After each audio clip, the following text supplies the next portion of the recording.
Okay, Bismillah wa salatu wa salamu ala Rasulillah wa ala alihi wa sahbihi ajma'in. Assalamu alaikum everyone.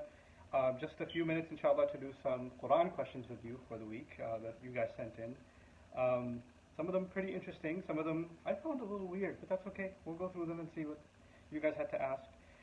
I'll read the first one to you. My question is, Allah points out on multiple occasions in the Quran that the knowledge of the unseen belongs only to Him and He doesn't share it with anyone. However, in Surah Al-Kahf, Musa alayhi salam is ordered to follow around a person.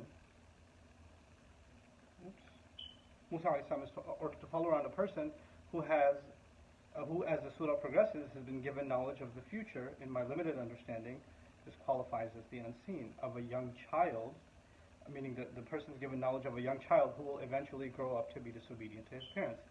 So how do we reconcile these two things? Am I missing something? Yep, you're missing something. Let's talk about that. The knowledge of the unseen includes knowledge of angels, it includes knowledge of Allah's books, it includes knowledge of the afterlife, it includes knowledge of what heaven looks like, what hell looks like. All of that's unseen to us. Knowledge of Allah Himself, His names, how do you describe Him? All of that's the unseen. So to say, first of all, when Allah says, عَنْدَهُ مَفَاتِحُ الْغَيْبِ لَا يَعْلَمُهَا إِلَّا هُوَ, that He owns the keys to the unseen, nobody knows those keys except He, that's true.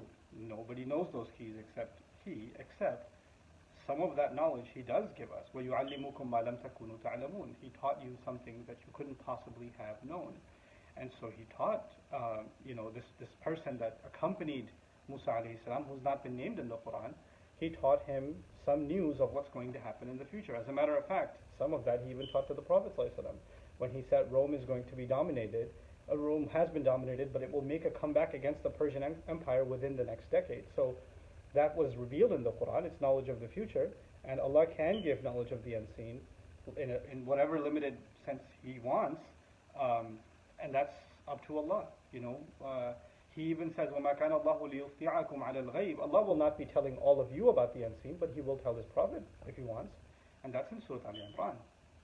Anyway, so I'll move on to the next question. How do we know that Allah has already forgiven our terrible, horrible, miserable sins in the past? No, we're not supposed to know that, but I can tell you the rule that I often talk about is that if you have sincerely asked Allah for forgiveness, then you must believe that it's forgiven. Then it's done. You can't dwell on a sin you did in the past. Sincerely ask Allah for forgiveness, and still assume that it hasn't been forgiven. Volume still a problem? Okay, I'm gonna speak louder. Okay. No, I won't. I'll speak at this volume. Okay. This is really interesting. Firstly, if someone in your family consumes haram money, interest, and that's his way of income or living, and on top of that, living in the same house, so can we hurt their things or do something that irritates him? Because Quran says those who take riba can be informed of a war against you from Allah and His Messenger. It's not the complete ayah, but the point I want to make is that is there a war, then we have to play our part. Like if somebody in your family is earning haram money, then maybe you can, cut their pillows up and, throw their food out or something.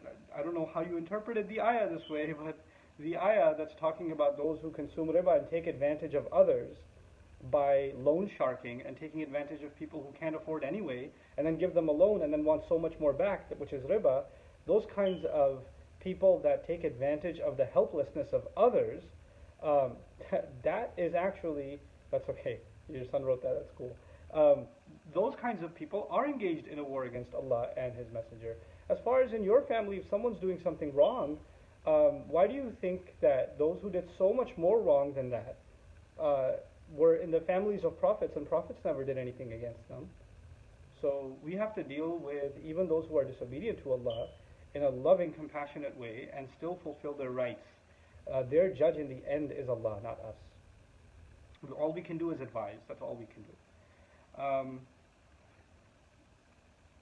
Secondly, regarding careers, I've heard that the best of women are those that stay at home and save themselves of evil. So I am a graduate and I don't have such an issue that a girl should necessarily do a job, but the point is that it's difficult to control your mind with all the stupid thoughts and free time.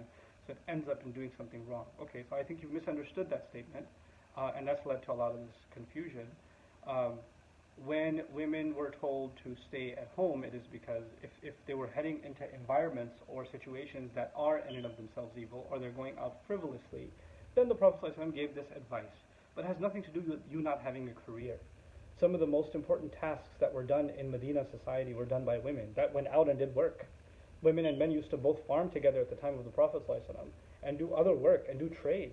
So the idea that women should stay home and not do work is kind of ridiculous because human history is to the contrary. And as a matter of fact, in the Quran, the daughters of an old man in Madian, who the old man couldn't do work, used to go out and tend to the sheep and give them water, even though their father couldn't do the work. They had to do the work. They weren't doing anything evil. So you seeking work or you having a career, there are guidelines you have to observe, and men have to observe too, about how they carry themselves outside, how they communicate, how they dress, and all of that stuff. But other than that, there's no restriction like that, and I don't think you should think like that at all. And no, you shouldn't be wasting your time, and obviously if you do, you will get silly thoughts. Okay.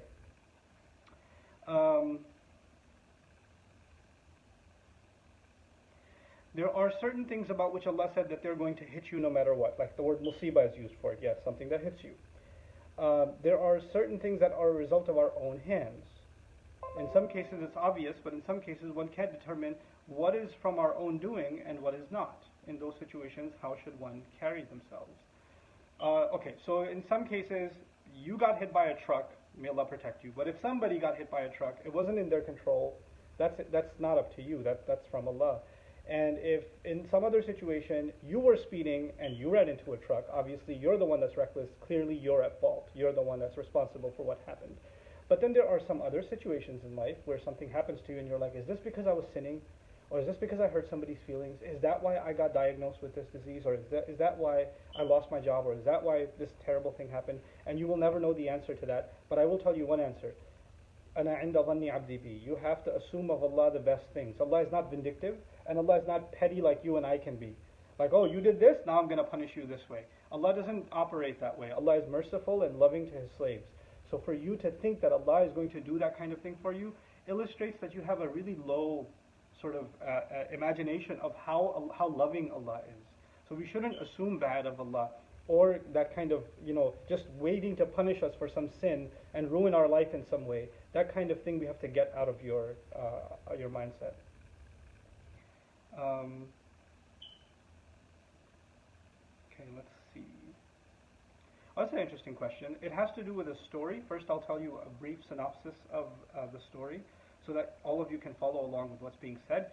It's the story is mentioned in Surah number 7, in Surah Al-A'raf, and there Allah talks about a group of people that were told that it's impermissible for them to go fishing on Saturday, on Sabbath, okay? And they had to observe the Saturday just for worship and not make any money and not do any work and not fish. And the way Allah tested them, they were in a fishing town, so they're in like a marine town right on the coast, a harbor town, and they would try to fish and they'd get no catch. And then on Saturday when they're sitting doing nothing, fish are literally jumping out of the water and they're showing up to the shore and it's an easy catch. And they got really frustrated. So what they decided to do was the narrations tell us different stories, but one of the accounts is that they would make a little a dip in the beach. The waves would come, fish would fall into that little dip and get trapped, the waves would recede, now they had fish and they didn't have to do anything for it. Or they'd leave the net out, fish could get caught and they can pull it after Saturday. In other words, they were playing with the law. Okay, we're not working, but we're still taking advantage of that. So we did it on Friday night and then we got away with it by Sunday. We got it, we got our fish out. So technically we didn't violate the Friday or the Saturday rule. Now when they were doing that, obviously playing and tampering with Allah's law, the point is don't think about worldly matters on Saturday. The point wasn't technically don't go out and fish on Saturday. And they understood that, but they were playing with the law anyway. So there was the one group that was doing that was messing with the law, and the other group was telling them why you shouldn't be doing this. This is wrong. And there was a third group who was also religious, who felt, well, these guys are messed up. They're doing this. Why do you even bother giving them advice? Like, don't care. لِمَ تَعِذُونَ قَوْمًا اللَّهُ مُهْلِكُهُم أَوْ مُعَذِّبُهُم عَذَابًا شَدِيدًا. Why do you even bother giving these people advice? Look at how messed up they are. They know the rule. They play with it anyway. leave them alone. Don't even bother giving them advice. And then the response from the group that was concerned was, مَعْذِرَةً إِلَىٰ رَبِّكُمْ. At least if we say something, we'll have an excuse to Allah that at least we spoke out, at least we did our part. Because if we don't, then we don't even have an excuse. Evil was going on, wrongdoing was happening, and we just stayed quiet. So at least we're going to try to counsel them and advise them, you know? So these are now three groups. One group that's doing the wrong, one group that's advising them, and one group that's saying, who cares? Leave them alone. Doesn't matter. Eventually Allah punished, He says, the group that did wrong. So there's three groups, and Allah says Allah punished the group that did wrong. And that created sort of a confusion in tafsir literature, because is the group that did those who did wrong, is it just the people that were fishing, or was it also the people who said no, who cares? Because you're supposed to care. You're supposed to be concerned if something wrong is happening. You sitting idly by when a crime is taking place means you endorse that crime. Like, for example, if you saw somebody attacking somebody in the street, and nobody else is seeing it, and you didn't call 911, you didn't call emergency services, then you're in a sense complicit, because you're okay with that happening and you didn't even do anything about it, right? So that silent participant kind of thing, or who cares, that's their problem. They're going to burn in hell. Who cares about them? That attitude, some assumed that both of those groups are going to be punished. Now, I'm personally inclined to believe that Allah will hold that group that didn't care accountable. But it's really amazing in the Quran that Allah did not explicitly say both of these groups are punished, nor did He say that middle group is saved, because He wants them to be worried. It's almost the intent of Allah in these passages is for that if we're going to be silent observers and not speak out, we shouldn't just feel safe that, well, at least I didn't do anything. At least I'm not a criminal, and I just feel safe in my complacency. No, maybe you shouldn't feel so safe. So Allah didn't explicitly say that group is punished, and didn't explicitly say that they're saved, almost giving them a sense of unease and uncertainty. And I think the point of that is that we shouldn't stay silent. Okay, a couple more quick questions, inshallah, and we'll call it a day. Let's see. Can the word Rabb be considered one of Allah's names and attributes? What's the most important thing about this word? The word Rabb is one of Allah's names. It's one of the most important of Allah's names. I would imagine that after He introduces Himself as Allah, the first thing He wants us to know about Him is the name Rabb. That's why in Fatiha, Alhamdulillahi Rabbil Alameen, it's so incredibly important that it followed immediately after His name. The word Rabb is also interchangeable with Allah in many places in the Quran, so that's why it's important also. And the word Rabb is also, it's suggestive of a relationship. He is master, that makes us slaves. And so it is actually a word that describes that Allah, we don't just believe in God as someone who created us, or someone who is one and someone who's all-powerful. Those are all true. But the most important thing He wants you to know about Him is that He owns you. He has authority over you. He's been taking care of you. He's been protecting you. All of those things are part of Rabb, and therefore you owe Him something back. Like there's a reciprocity in this relationship, and that's captured inside the word Rabb. It's not a theoretical God with certain adjectives or attributes that we appreciate, and that's it. That's who He is. He's great. No, it's actually calling for a relationship, which is why when Allah introduced Himself as Rabb in Fatiha, our end of that relationship is captured in Iyaka na'budu, that we enslave ourselves and willingly worship You. Let's see.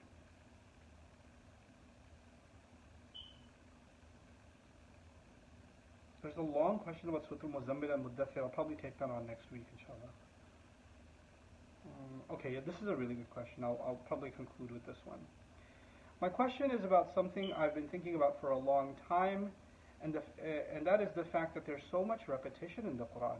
Not just talking about certain surahs like Qamar, Rahman, like فَبِأَيِّ آلَاءِ رَبِّكُمَا تُكَذِّبَانِ is repeated so much. Where Allah keeps repeating certain ayahs over and over again, but also also theme-wise, like the subject of the afterlife, or heaven and hell, or denial of prophets, which are reiterated so often in virtually every other surah. Since the Quran is the last word of God, revealed to humanity and the last communication He has with us until the Day of Judgment, how come the Quran, even within itself, is so full of repetition, while the length of the book is also, compared to other scriptures, not that long? It's a really good question, and it's a very fundamental question and I think it's a very logical question also. So the way I'd like to address this is that we think of the Quran as a book, but actually its first relationship with us is not that of a book, it's actually that of a reminder. And you know how you and I human beings tend to forget things a lot? The Quran is not supposed to be read as a book of information. It's supposed to be something you engage in every day, and it reminds you of things that you need to be most aware of on a daily basis. So the things that you need to be most aware of and most reminded of are the things that are repeated the most. So Allah repeats things in order of priority of what you need to benefit from continuously. So فَذَكِّرْ إِنَّ فَعَتِ الذِّكْرَ, remind, because reminder contains benefit. The fact that the Quran is supposed to be recited in prayer, recited, even spiritually, just recited out of, reverence.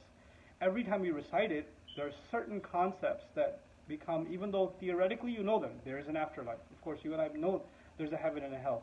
But then the way Allah talks about it sometimes, and the way He repeats it, it shakes you to your core sometimes, like you've never heard it before.